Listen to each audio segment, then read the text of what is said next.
that suit different types of people's needs, different types of people's risks, in order for them to play around, right? So if you want to get high yield, you can go trade YT. If you want to just hold to get a stable yield, just hold the token there. So that's Yeah. our vision. That's our vision. Like bringing the asset on chain and then build a vibrant economy onto it using the DeFi. Yeah. uh, On-chain is a special thing in the crypto space, right? So, okay, thank you about your answer. So the next question is about how is the yield model here different? So from the tokenized real assets, so which on via range, how different, please? Yeah. So like they're pretty similar in terms of the yield there. I mean, in terms of the way they make money. So, for example, real estate, these are assets, right? So, asset can be used to generate capital, generate returns. So that's the definition of asset in traditional accounting. And it's the same thing for GPUs. Like to most people, GPU is just a machine. Well, it is not. It is an asset that can be used to generate money. People need to pay for it, to use it, to make money, right? And in terms of the yield, but the core difference of like GPU is versus real estate is that the yield that generates by GPUs is way higher than real estate asset that we see, for example, a house or a mortgage. Like when we do the valuation model for housing, there's a capitalization rate or rental rate there. So it won't be too high, like from low single digit to high single digit return, like a few percentage basically annually. But then for GPUs, because they have number one, like super high demand these days, and second thing is in essence it's basically a very like hard, like high barrier to entry in terms of the cloud computing or GPUs. So it's made the return for the GPU assets actually quite high compared to the traditional like real estate there. For example, if you listen to Jensen, the CEO of the NVIDIA, he's saying that if you invest $1 now into the most state-of-the-art GPU, like H200, in 4 years, you're going to get $7 back. Meaning there's almost like 100-200% APR. Well, you can't find like such high return in any other assets these days. Even though like the yield may drop, it may normalize in the long term, we'll be still expecting a quite high like return from these GPU assets. And especially as we're going to the AI era, the explosion phase of AI era, there's definitely like high demand for these assets. Well, just give you an example. I think around a month ago, like a lot of the Ghibli-fied images were flowing around Twitter, right? And then quite a lot of people rushed to use like ChatGPT on OpenAI platform to generate their own Ghibli-fied images. And then just slowly 2 days into the Fed, right? The server went down. It cannot surface all these demands by people to just generate images, Ghibli-fied images. So it tells you like several things. Number one, we still had certain amount of bottleneck of computation power, the needs for the basic infrastructure to service mass adoption here. The second thing is we are not actually seeing the actual mass adoption of AI. If we're seeing actual mass adoption of AI, we'll be seeing a lot of people using not only like just go to use ChatGPT for Ghibli-fied images, but using it from day to day, like answering questions, like doing different types of tasks there, right? So we're still a long way to go, and we're early. GAIB is early, right? So we tap a growing market, getting earlier, so that our investors, the one who support or want to invest in the industry, they could also be getting earlier. Okay, cool. So this is not a short term, right? This is a long term for GAIB future with the AI economic, right? So how about if the GPU price lowering over time? So how we say this? So how does GAIB deal with the depreciation? Yep. I understand what you're trying to say. You're saying that for every asset, because they're being used, right? The asset value will drop. For example, if you buy a car, and then if you want to resell it in second-hand market, then the cloud prices will drop here. And how are you dealing with that, right? Because you're tokenizing an asset as prices dropping. So that's where it comes to the tricky part. For GAIB, we always say that like we're not only tokenizing the asset, but we're also financializing it. Meaning we have to take into account of the cash flow of the asset, the GPUs.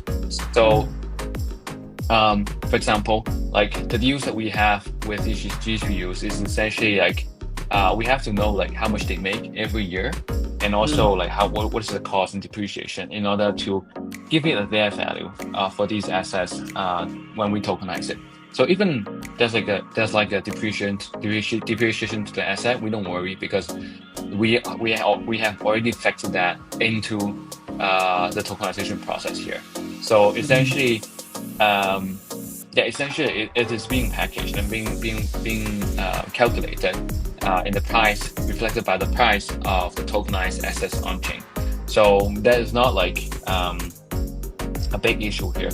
For example, if you're buying a bond, for example, right? So you have already factored into the discount rate, factored into the different risks of the bond in order to give you the price there. So like that's how we differ from others. When we tokenize these GPUs, number one, we have to take care about the cash flow. The second thing is we have to make sure like how these asset value changes over time. So it requires a lot of expertise and experiences. So that's why doing what we're doing has some threshold and has some barrier to entry. Is not easily replicable by other people. You have to, number one, have like deep understanding of how cloud GPU's business model work. You also need to find these people. Like how are you gonna find a different cloud? We call it neo clouds, like new type of cloud company doing AI services. And also you have to be having these skills to price it, understand it, structure it, to give a product for people to invest into. So it is a skill. Yeah. Okay. I think this is a good way to make the price of the GPUs, right? So the next question is, why do cloud providers work with the GAIB instead of getting financing from banks? Yep, that's a very good question. We got asked a lot. So as I mentioned earlier, right? So you have different ways to get capital, right? You can just go to your family and friends, like. But then when it comes to cloud industry or cloud company, it is very different. Like, just give an example. The cloud companies that we target, they focus on the H series, the Hopper, like the H series of GPU, which is widely used these days. For example, H100, H200, which is used by X, Tesla, even OpenAI. So these type of GPU, they cost so much. One machine can easily cost like $300,000. It is hard to do this. You need a lot of capital.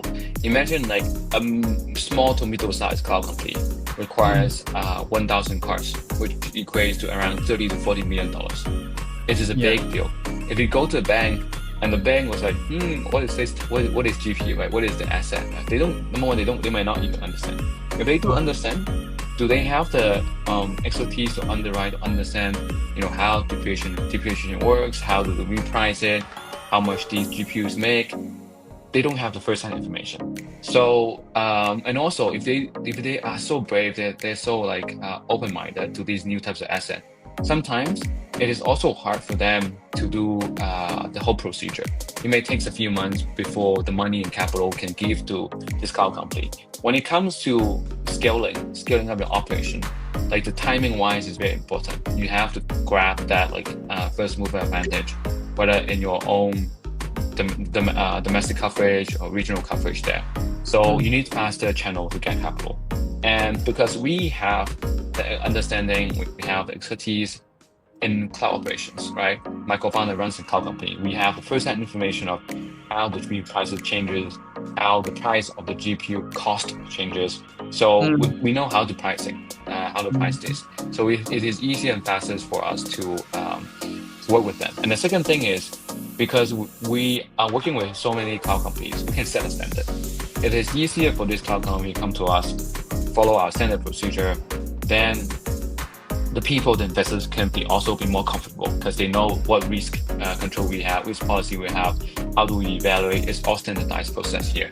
So it makes both like getting capital and providing capital easier for other people. We definitely work with the traditional finance, but we want them to come in like ultimately one day because we are a platform. We want to have anybody to use our platform, providing capital to all these cloud company and industry there. So we don't mind. Yeah, we don't mind. So we are an open-ended platform. And because of our own unique like advantages and connection in the industry, we are working with more than 10 cloud computing data centers globally to allow to tokenize the assets with the asset value over $1 billion already. So that's the uniqueness that we have. The network effect we have, the understanding, the industry knowledge that we have, like makes us stand out from not only from a Web2 counterparties, but also stand out from the other companies that who might want to do the same thing. I got you. So I have more information. You are partnering with the Ether and the GMI Cloud. So what role do you play in the GAIB ecosystem? Yeah. So for Ether, right? So Ether is actually our very good partner, and they're also our strategic investor. And a lot of people confused about like what GAIB does and what Ether does. So they're like, oh, when they first heard about GAIB, they're like, oh, you are the one doing Ether. You're another IONET. Well, I always have to explain to them we're not. We're not another Ether. We're not another IONET. It is actually very simple to explain. Ether is a marketplace to allow people to use the GPU. They focus on GPU as a utility, as a tool, right? What GAIB does is we focus on the GPU as an asset that you can buy, trade, invest, right? Okay. So we connect the capital, the people who need capital, to the people who can provide capital. For the other decentralized cloud marketplaces like Ether, they connect who's going to use the GPU. So there's demand for using GPU, they're connecting them. So we focus on two different dimensions of like the GPU. One is using them, one is like investing in them. So that's like the two ways that we differ. So essentially, we are more like the infrastructure for the financial asset type. They're the infrastructure for the cloud usage type. And the same thing for GMI. GMI is like our co-founders company. Basically, they're the Web2 cloud company servicing like the big tech companies globally. So that's like how we differ from all the other partners, players in the market. And it's also because of this unique positioning we have. We can partner with almost any decentralized local Web2 cloud companies. We work with Ether, we work with IONET, we work with Netmind, like all the other people in the market. Yeah, so I'm actually the fan of the AI ecosystem, AI narrative. So right now I understand about the Ether and what's different about from the GAIB and the Ether right now. So, and I saw that the AID wireless, the AID wireless has over 500k users, right? So that's the impressive feature. So what's coming in your part 2 and part 3 in your 2025? Yeah. So we launched the AID waitlist program about a few weeks ago, and very happy that a lot of the community members are so interested in this. We got over 500,000 people signed up for it. So what's coming is in the next 2 weeks, we're gonna launch the AID campaign, the incentive program and campaign into the market. So now anyone who's interested can be participating into the campaign, the TVL campaign that we're going to introduce. So that's very important. We'll run it for some time, and then our AID will be live afterwards. So stay tuned. Follow the news about the AID launch, which is coming very, very soon. The AID Alpha launch, the deposit campaign that we're going to introduce in the couple weeks later. Cool. So I have a good information about it in Vietnam community right now. So they ask one question: how important in the Vietnamese community to GAIB vision? Yeah, Vietnam community is actually very important. the same for the other communities to support GAIB. And we're definitely working with also like Vietnamese like native teams on the decentralized cloud computing there as well. So yeah, we will be like having more like collaborations and opening more community activities for the communities, like different communities. So definitely need the support from you guys here. Sure, cool. So we next to the community question. Let's open the community question, right? So we selected some strong questions in advance, and we asked for the field directly from the live stream chat. So, Kony, can you help me choose the first question, please? Maybe you have to grow up from the beginning. Yeah. So many people from the beginning of the live stream, they have. Please first.